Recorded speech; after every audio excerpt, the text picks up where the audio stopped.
Pirma na lang ni Presidente Bongbong Marcos Jr. ang kuwang aron hingpit na nga mahimong balaod ang Senate Bill No. 2507 o NIR Bill o ang pag-umol og bag-ong rehiyon sa atong nasod, ang Negros Island Region. Mahimo unya nga sakop sa Negros Island Region ang mga probinsya sa Negros Occidental, Negros Oriental ug Siquijor. Pasabot niini kun maaprubahan na ang maong balaod, mawala na sa Region 7 ang Siquijor ug Negros Oriental. Ug ibalhin na sabgikan sa Western Visayas ang Negros Occidental paingon sa Negros Island Region. Subay niini mipagawas na sa ilang suporta ang Negros Oriental Chamber of Commerce and Industry kalabot sa maong kalambuan. Apan hugot nga pagbatok ang gipadayag sa Diocese of Dumaguete batok sa NIR Bill.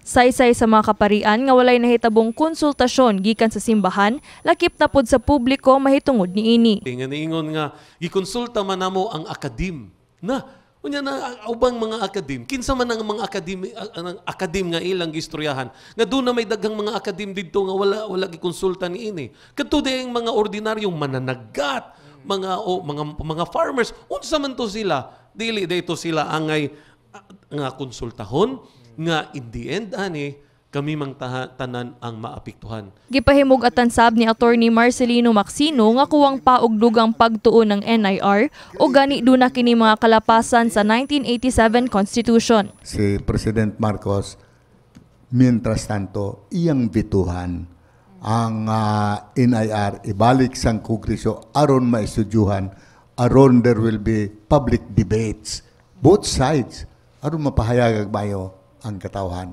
Delayed nga mga serbisyo gikan sa mga maapektuhang regional offices ang lakip sa mga negatibong epekto kung mahinayon man ng NIR. There will be a suspended animation.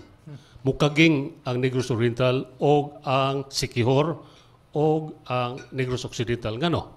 Wa man ay budget god. Duha ka sulat na ang gipadala sa Diocese of Dumaguete ngadto sa opisina sa presidente. Laing nagpadala og sulat batok sa NIR Bill ang tingog Siquihodnon nga grupo sa mga nagpakabanang mulupyo sa Siquijor. Gani plano sab sa kaparian nga mangayo sa suporta ni Cebu Governor Gwendolyn Garcia. So ang may padangat siguro na hangyo nato ang gobernador sa Cebu na tabangita na iagi og insaktong proseso plebisito, before mag-plebisito ta, iagi insakto gyud na paghatag og impormasyon sa matao. Nagkanayon ang Diocese of Dumaguete nga pamulitika ang tumong sa pagmugna sa NIR ug mga dagkong negosyante lamang ang mabulahan niini. It was a political move. It was initiated by politicians.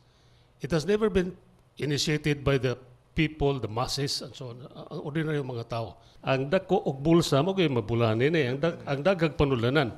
Kini si Queenie Holigon alang sa MyTV Cebu.